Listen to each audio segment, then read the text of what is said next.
So the process you're using in effect is you embrace the fear, you don't fight it, you feel it wherever it is, you let it kind of like settle inside yourself, and then you start thinking, well, if I work through this, what's the benefit on the other side? Mm-hmm. And that's what your trigger becomes that you focus on.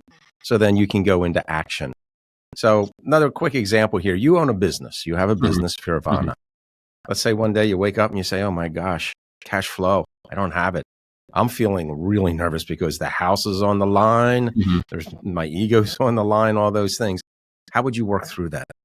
So one of my many mantras is fear propels you to prepare. So when you engage fear, the value of that is now you can understand the worst case scenario. So in this particular case in the business, okay, what am I scared of? I'm scared of my business falling apart. I'm scared of not having the money to fund my house, whatever it may be. Got it. Here's what I'm scared of. Why am I scared? What's the worst case scenario? I lose my house. Okay, this is the worst case scenario. How do I prepare for that worst case scenario? Okay, got it. I work backwards now from a potential future. Like in astronauts, they call this negative visualization. People don't talk about this as much because we only hear about positive visualization. But there's actually value in visualizing everything that could go wrong. Because in the case of astronauts, even in my case as an Antarctic adventurer, I'm literally looking at every single thing that could go wrong. And then that fear of those things going wrong, got it. Now, how do I make sure that doesn't happen? Then I bring it back to the next step. So in the business example, okay, got it. My cash flow is XYZ now.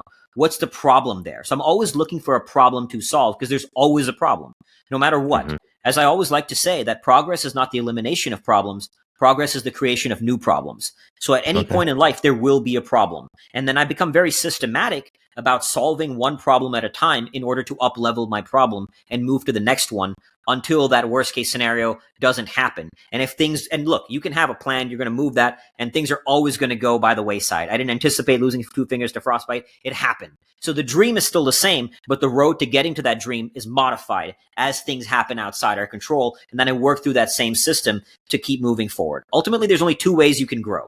Find the problem, fix the problem, find what's working, and do more of it. And systematically, I just keep doing that process.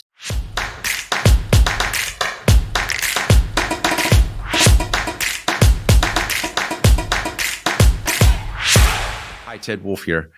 I want to thank you for joining us for this Implementors video. The Implementors podcast is presented by Guidewise, where we, along with our vetted member community, recognize that ideas are easy, but implementation is hard. To learn more about getting things done with Guidewise, please visit us at guidewise.io. And to conquer your implementation struggles, please like and share this video and subscribe to our channel. Happy implementing.